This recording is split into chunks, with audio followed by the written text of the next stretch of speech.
Thanks, you guys. That was a great Christmas pageant. That was not what you do in church on Sunday mornings, is it, for Christmas, but it's July, and that was great. Thanks so much for participating in that with me. Now, at the birth of Jesus, this wonderful Christmas story that we just dramatized, something else happened. Something that was tragic, and we don't often include in the Christmas story. Matthew 2, where a part of the Christmas story is told from, continues on in verse 16. When Herod found out that the wise men from the east had tricked him, he was very angry. He gave orders for his men to kill all the boys who lived in or near Bethlehem and were 2 years old and younger. This was based on what he had learned from the wise men. Yes, the same wise men we say we three kings from Orient are. These same wise men went back to Herod, told him about the birth of Jesus with their great joy, and Herod turned around and issued a genocide, an infanticide, where all the boys 2 years old in the semi-large city of Bethlehem were killed. Mothers lost sons, fathers lost their sons, and sisters lost their brothers, all because Jesus was born. This is not a part of the story that Joy to the World we sing about, is it? This is tragic. And Jesus grew up knowing the tragedy of his backstory. Don't you think the neighborhood kids told him what had happened to all the boys his age? Here's a question to ponder.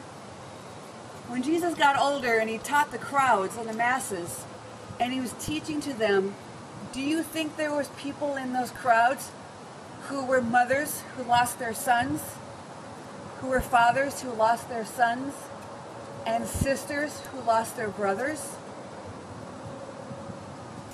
How do you think they would have heard the teachings of Jesus, knowing that it was his birth that caused them to lose this brother? Here's a truth for you. Pain is a part of your story. It is a part of your life. All of your language arts lessons teach you that when you need to write a good story, you must have a conflict in that story. That is where the pain is. That's what makes your story so good, so rich. You know this in the books you read. You know this in the movies that you watch. Every good every good story has a conflict in it. And that conflict is pain and is painful. In the Happily Ever Afters, you never see that filmed. That's where the film says they all lived happily ever after. The good part of the story, that was part of the story, is how the princess overcame her conflict, overcame her pain to have that happily ever after.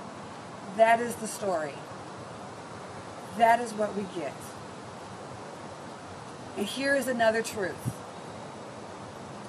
Pain and God do live together. This is true.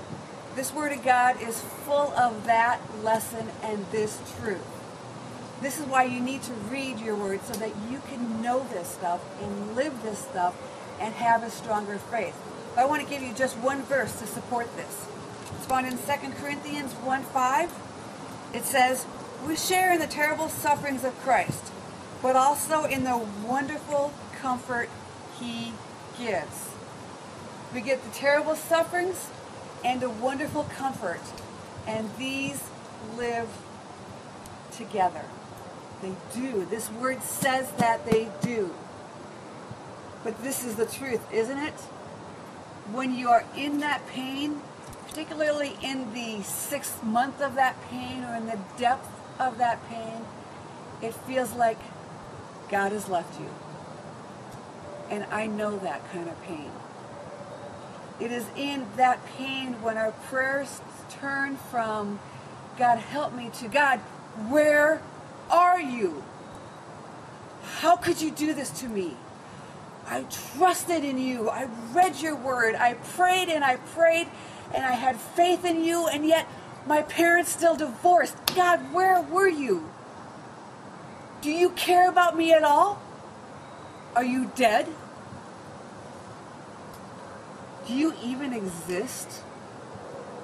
Was I a fool to believe in you at all?